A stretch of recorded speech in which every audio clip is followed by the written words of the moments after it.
Como começou a morte da seleção brasileira? Há muito tempo o termo país do futebol já não combina mais com o Brasil. E se hoje, mesmo depois de 23 anos desde a última conquista da Copa, nós ainda somos o maior campeão com 5 estrelas no peito, pode ter certeza que do jeito que tá, não vai demorar muito pra gente ser ultrapassado. E entregou, Minamino vai fazer, bateu, gol!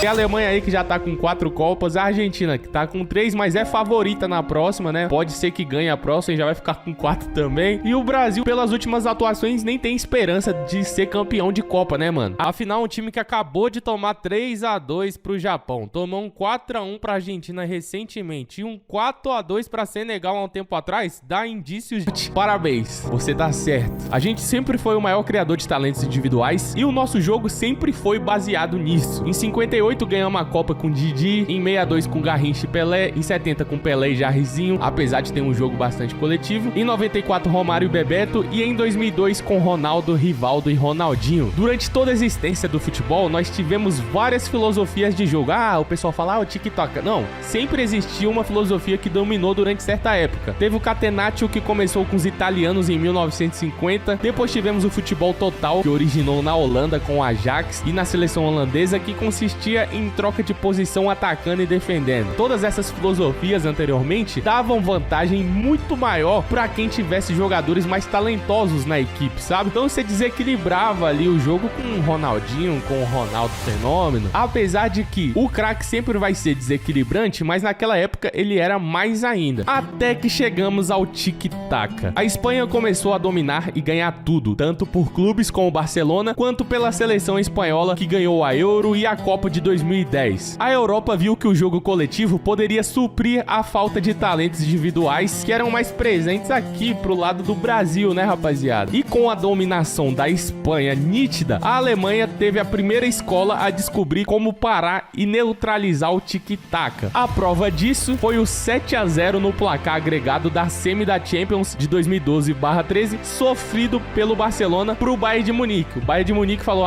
não, cansamos desse tic-tac aí, descobrimos como parar. 3-0 e depois 4-0. Então parecia ser o fim da dominação espanhola, mas a gente não tinha certeza ainda. Até que em 2014 nós tivemos a Copa, a bendita Copa no Brasil. E a Espanha saiu na fase de grupos com a campanha ridícula, tomou 5-1 da Holanda, perdeu pro Chile de 2-0 na fase de grupos, nem passou da fase de grupos. E o Brasil, que não tinha atualizado sua filosofia de jogo ainda, começou a Copa bem, voando, bateu ali nos times na fase de grupo, mas enfrentando também só seleções que não tinham atualizado o seu sistema de jogo: Croácia, México e Camarões. Nas quartas a gente pegou a Colômbia e já sofreu, quase que não passa, até que nas semis a gente enfrentou a Alemanha, que passou anos estudando como parar o Barcelona e já tinha atualizado sua filosofia de jogo. Resultado, olha a Alemanha chegando de novo. E lá vem mais, olha a bola tocada, virou passeio.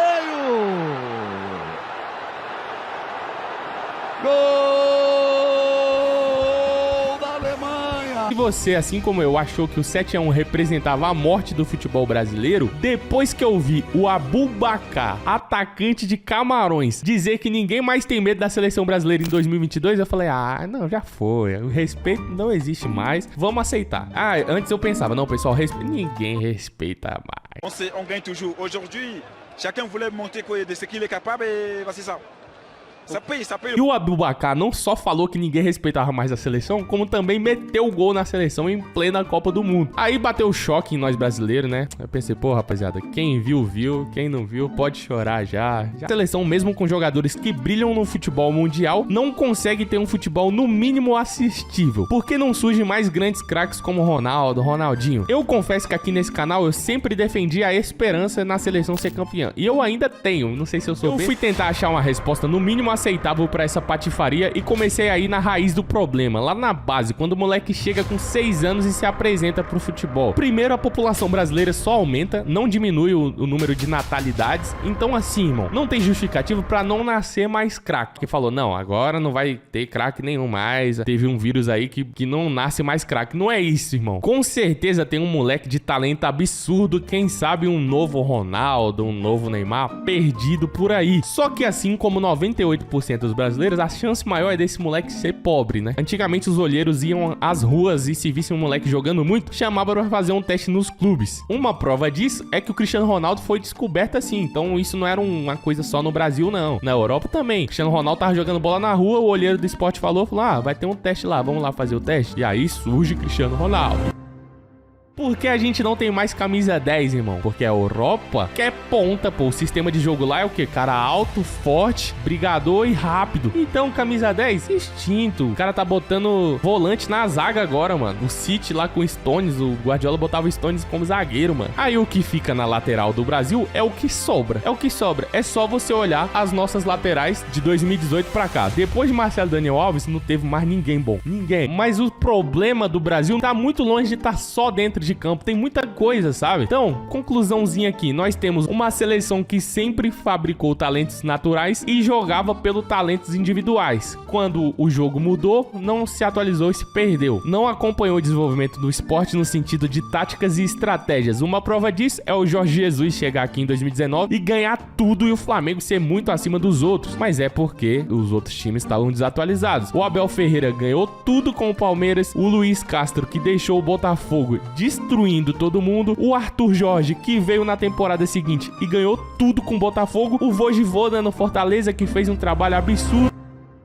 Então, com a chegada dos técnicos portugueses aí, né, em sua grande maioria, pro futebol brasileiro, ficou nítido de que o futebol brasileiro estava ultrapassado, né, mano, em questões táticas, e esses caras chegaram pra somar e fizeram, sim, o futebol brasileiro evoluir aí, taticamente, né, cara, e todo mundo esperava essa evolução na seleção brasileira. A seleção sempre foi relutante em trazer técnicos estrangeiros, mas depois de muita insistência, né, e por uma jogada política aí também, né, podemos dizer assim, a seleção brasileira traz Carlo Ancelotti pra ser o nosso treinador. E a evolução tática é nítida desde o primeiro momento que o Ancelotti chega, cara. A gente consegue ver a seleção evoluindo taticamente no sentido de ter um modelo de jogo, de ser uma seleção que se defende bem ali, apesar de a gente acabar de ter perdido aí, né, pro Japão de 3-2 com a seleção reserva. Eu acredito que não seja algo pra se ter um alarme muito grande, apesar de ter a primeira derrota da história da seleção pro Japão, né? A mídia como um todo mundo que trabalha com a imprensa, cria-se uma repercussão maior, talvez, do que é o necessário, mas isso faz parte, né, da mídia, do jogo da mídia, faz parte do futebol também. Mas eu acredito que a chegada do Ancelotti acrescentou muito à seleção brasileira. Nós dominamos o jogo ali, né, por 2-0 contra o Japão também. Contra a Coreia do Sul agora ninguém mais considera, né, fala que era só um time muito fraco, que não deve ser considerado e tal, era só oba-oba. Mas enfim, contra o Japão a gente dominou o primeiro tempo, saímos ganhando por 2-0. E aí depois de uma falha individual, né, do Fabrício Bruno, a seleção do Japão começou a crescer e o amistoso realmente é pra testar quem tem culhão pra jogar na seleção ou não. A gente vê que alguns jogadores aí sentiram muito esse empate e essa virada também do Japão. Aí o Ancelotti já observou e falou, ó, esse cara não tem potencial, não tem mentalidade pra jogar uma Copa do Mundo. Mas como um todo, a seleção brasileira com a chegada do Ancelotti evoluiu, mas nós estamos vivendo sim, agora podemos dizer que pode ser o começo de uma crescente, mas como o título do vídeo diz, a queda da seleção brasileira é em relação a vários âmbitos estruturais, não só dentro de campo, vai muito além, né, rapaziada? Enfim, esse foi o vídeo, espero que você tenha gostado. Não esqueça de se inscrever aqui no canal Victorando e deixar o seu like e comentar sua opinião aí, beleza? Comenta aí o que você mais tem saudade da seleção brasileira, da geração vencedora, né, que chegou a 3 finais de Copa do Mundo aí,